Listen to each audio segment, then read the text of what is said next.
పెద్దలకి, ఈ యొక్క ఆశ్రమ అధ్యక్షులకి, కార్యకర్తలకి అందరికీ హృదయపూర్వక నమస్కారాలు. ఇది మంది వేద అంత సభ, అంటే వేదముల యొక్క అంతాన్ని ప్రతిపాదించే సభ. ఇక్కడ కొంతమంది మనం పుట్టనే లేదు, పుట్టామనుకుని అనుకుంటున్నాము అని సద్గురు కృప చేత మనం పుట్టలేదు అనుకుంటే మనం ఇంక పుట్టలేదు అని మహాత్ములు అంటున్నారు.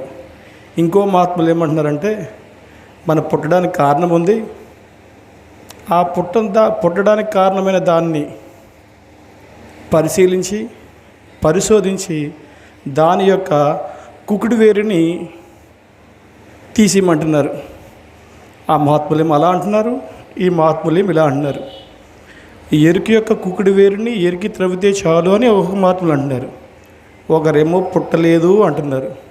మరి మనలో మనకే సందేహం కదా, ఏది నమ్మాలి ఏది నమ్మకూడదు అని మనం విచారిస్తే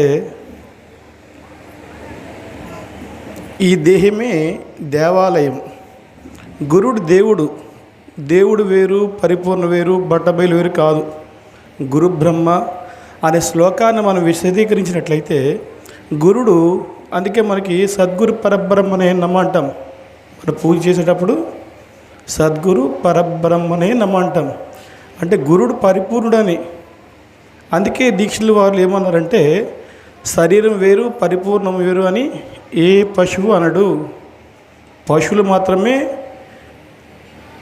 గురుడు పరిపూర్ణుడు కాదని అంటది. అందుకని మనమే పరిపూర్ణులు కావాలి. మనం పరిపూర్ణం కాకపోతే ఈ త్రివిధ దీక్షలు ఎందుకు, బ్రహ్మ దీక్ష ఎందుకు, విష్ణు దీక్ష ఎందుకు, మహేశ్వర దీక్ష ఎందుకు? మాటలు అడగకుండా మంత్రం బలుడుగు అన్నారు. అంటే ముందు మాటకి బంద్ పెట్టాలి, అంటే శబ్ద దీక్ష అన్నారు. అంటే గురుడు మనకి శబ్దం యొక్క పూర్తి వివరణ చెప్పి శబ్దం లేనటువంటి ఉనికిలో ఉండడానికి ఆ యొక్క స్థితిని మనకి ఇవ్వాలి. ఇంకా స్పర్శ దీక్ష అన్నారు. 16 అంగుళాలు పీలకాన శంకర్రావు గారు అంటారు, బయలుదేరియవలెరా బయలులో నిర్భయలై ఉండవలెరా, సూక్ష్మ శరీరమురా దీనికి శిక్ష చేయవలెరా. ఇది శివరామ దీక్షల అపేక్షత అన్నారు. అందుకని మనం అంత లోతుగా విచారించాలంటే మనం గురుదేవుల్ని, గురుమాతను సరస్వతి మాతగా, లక్ష్మీమాతగా, పార్వతీ మాతగా మనము గ్రహించాలి. అలాగే గురుణ్ణి బ్రహ్మ విష్ణు మహేశ్వరులుగా స్వీకరించాలి. లేకపోతే అంతవరకు మనం రాలేము. అందుకని మనకి భద్రాద్రి రామస్థితంలో ఆత్మస్థానము పరమాత్మ స్థానం అని కూడా చెప్పినారు. అందుకని మీరందరూ ఒక్కసారి ప్రతి ఒక్కరు, అంటే ప్రతి ఇంట్లో ఉండవలసిన గ్రంథం ఏంటంటే భద్రాద్రి రామశతకమే. శివరామ దీక్షితు కంటే కూడా మనకి కావలసింది భద్రాద్రి రామశతకమే. ఎందుకంటే దీక్షల వారు అతీతం నుంచే మొదలెట్టారు. అందుకని మనలాంటి శూద్రుడికి, నాలాంటి శూద్రుడికి దీక్షితి నుంచి మొదలెడితే కుడుతులో పడ్డ ఎరుకులా ఉంటాను నేను.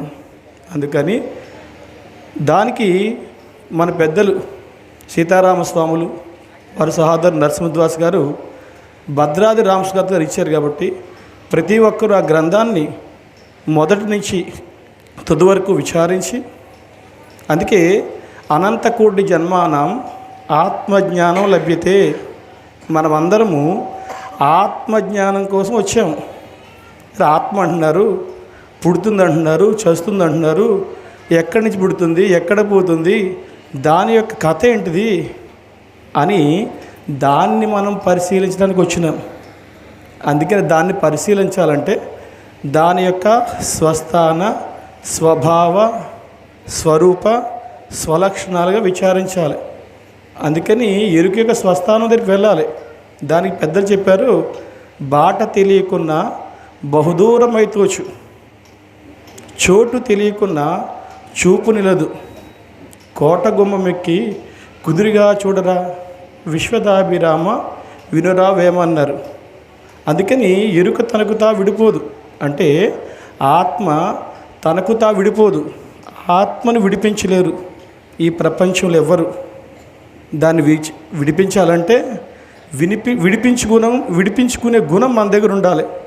మహాప్రభో, నేను విచారించేటప్పుడు పరిపూర్ణమవుతున్నాను, బట్టబయలు అవుతున్నాను, విచారించినప్పుడు ఎరుకవుతున్నాను. మరి మీరేమో సర్వకాల సర్వస్సులందు ఏమీ లేని దాంట్లో ఏమీ లేకుండా ఉండమన్నారు. అటువంటి స్థితిని నాకు ప్రసాదించండి మహాప్రభు అని మన ప్రాధేయపడగా అప్పుడు గురునికి కృప వస్తే అప్పుడు మనకి ఈ త్రివిధ దీక్షలు ఇస్తారు. మన యొక్క ధర్మానికి త్రివిధ దీక్షలే ముఖ్యం.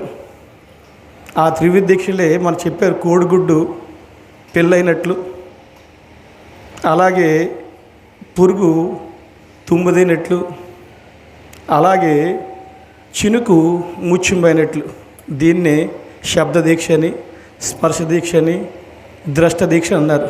కనుక ఏదైతే మన యొక్క మూలలేని గుర్తిరిస్తారు, ఎక్కడైతే 16 అంగుళాలు, అది మన సూత్రము 16 అని చెప్పడానికి మన యొక్క ప్రాణవాయువు 16 అంగుళాల దూరం వరకు ఉంటుంది. అందుకని మనం అంతవరకు విచారించి అక్కడి నుంచి 2 అంగుళాల ప్రమాణంలో ఉండి విచారించగలగాలి. 2 అంగుళాల ప్రమాణం అంటే మనది గగన విద్య. అందుకని ఇక పెద్దలు ఏం చెప్పారంటే, పంచభూతంబుల పరివర్తనంబెల్ల తనువులో తరిచిన ధన్యులారా. పంచభూతాల యొక్క పరివర్తనం వల్ల తనువేరా అని గ్రహించాలి. ఆత్మ అనాత్మల ఆదిని పెకలించి అవలోకనము చేయు ఆర్యులారా. ఆత్మ అనాత్మల యొక్క ఆదిని పెకలించమన్నారు. అక్కడ పుట పెట్టమన్నారు. హృదయ గ్రంథిని అక్కడి నుంచి విచారించమన్నారు. అందుకని పెద్దలు మహాత్ములు ఎన్నో విధాలుగా చెప్పారు. మన యొక్క సుకృతం, మన యొక్క ఎన్నో జన్మాల్లో చేసుకున్న పుణ్యం చేత మనము మెల్లమెల్లగా గురువుని బ్రహ్మ విష్ణు మహేశ్వరులు ప్రార్థిస్తూ మీరు ఆ విధంగా నడుచుకుంటూ నేను ఆ విధంగా ఉండాలి. పెద్దలు చెప్పారు. ఏం చెప్పారంటే, బాహ్యాభ్యాంతరములా మరి నువ్వు విచారించేటప్పుడు నీలో ఉన్నటువంటి ఆత్మ నీకు ప్రత్యక్ష ప్రమాణంగా కనిపిస్తుందిరా అన్నారు. మరి ఆత్మ కనిపిస్తుందంటే ఎవరు నమ్ముతారా? ఆత్మను చూశానంటే ఎవరు నమ్ముతారా?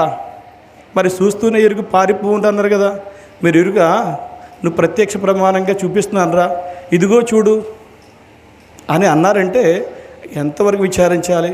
అలా విచారిస్తూ ఇలాంటి కార్యక్రమాలని ఇదంతా మనమంతా ఎవరు? మీ నరుడే నారాయణుడు, మానవుడే మాధవుడు. అందుకని ఈ దేహమే దేవాలయంగా మారి ఈ దేహమే, అందుకని ఈ దేహం వేరు, ఆత్మ వేరు, పరిపూర్ణ వేరు, బట్టబయలు వేరు అని విచారించకుండా మీరందరూ భద్రాద్రి శతకాన్ని పరిశీలించి ఆ మహాత్ములు చెప్పిన ధర్మాన్ని కాపాడుకుంటూ మీరు బాగుపడుతూ మాలాంటి వాళ్ళు బాగు చేస్తూ ఈ అవకాశం ఇచ్చేటువంటి పెద్దలకి మీ అందరికీ ద్వాదశి ప్రణామములు, ద్వాదశి దీవులు తెలుపుకుంటూ ముగిస్తున్నాను. సద్గురు బ్రహ్మ మహారాజుకి అందరికీ జయ గురు. మరిన్ని ఆధ్యాత్మిక రహస్యాల కోసం అచల బోధ, ఆత్మబోధ, భగవద్గీత, అలాగే పండుగల్లో దాగిన అర్థాలు, అంతరార్థాల కోసం మరియు యోగము, ధ్యానము మొదలైన అనేక ఆధ్యాత్మిక తెలుగు ప్రవచనాల కోసం క్రింద ఉన్నటువంటి రెడ్ కలర్ సబ్స్క్రైబ్ బటన్ను క్లిక్ చేయండి. అలాగే ప్రక్కనే ఉన్నటువంటి గంట సింబల్ను నొక్కండి. అలాగే ఈ వీడియో మీకు నచ్చినట్లయితే లైక్ చేయండి మరియు షేర్ చేయండి. జై గురు.